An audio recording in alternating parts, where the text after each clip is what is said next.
Hello, I'm Chuck Long, and on this edition of the Entertainment Outlook, it's a romantic comedy that finds two men who have been together for 4 years, and one ends up pregnant with the other one's baby. Such is the premise for the much ballyhooed movie Paternity Leave.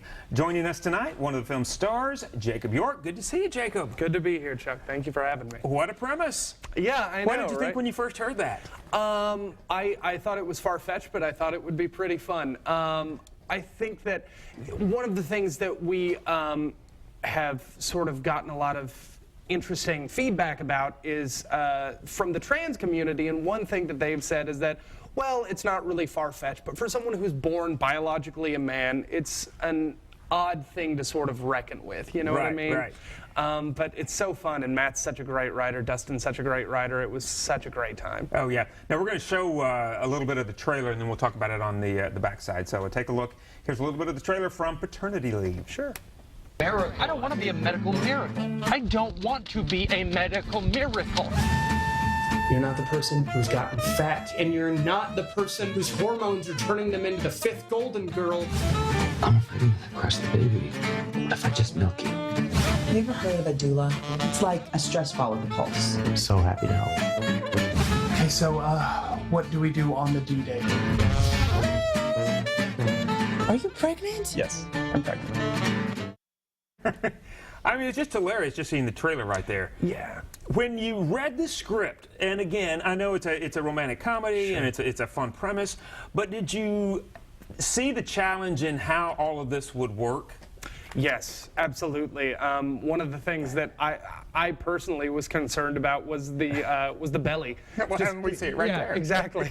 You know, and so we had like 3 different bellies throughout. We had a prosthetic, and then we had a bladder, and then we just had at one point like a pillow. So that was one thing that I know that I was really concerned about. But you know, Matt kept a cool head, and everything worked out fine. Right. What do you think the key was to making the film work? Was it the chemistry? Was it the writing? Was it the timing? Well, I think that the main thing, I know that Matt is very concerned with making a movie, and not necessarily making a movie with a statement, not necessarily making a movie that is a gay movie, so to speak, just making a movie. And so I think that the focus on that and being able to work with folks like Charlie and Chris Salvatore and Raphael Sokochov, it was so easy to blend into that world that I think that that was the thing that really sort of unified all of us. Right. Now, you mentioned Matt Riddlehoover, who, of course, the yes. director. He's made several films, and we love it, the fact that he's based here in Nashville. So you guys did a nice little behind-the-scenes thing on the making of the movie, and you kind of focused at one point on Matt. So we're going to take a look at that, and we'll talk about that on the backside.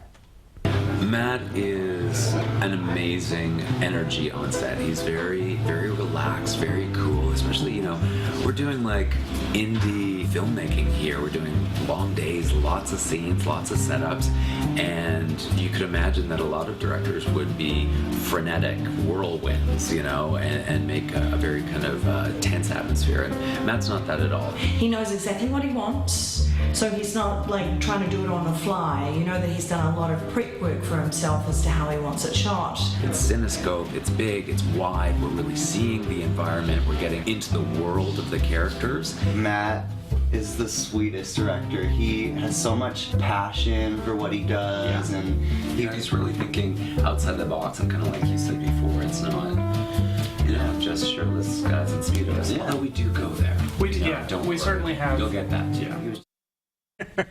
Which is terrific, because you guys also shoot on a pretty tight schedule. Yeah. So I would assume that it's nice having a director, though, that really knows how to guide you in that time frame, but also give you some freedom. Absolutely. Paternity Leave was shot in basically 6 days. We had a 7th day where everything was picked up at the new studio, but then everything else was packed into 6 days. And if it had been someone besides Matt at the helm of that, it could have very easily gone off the rails.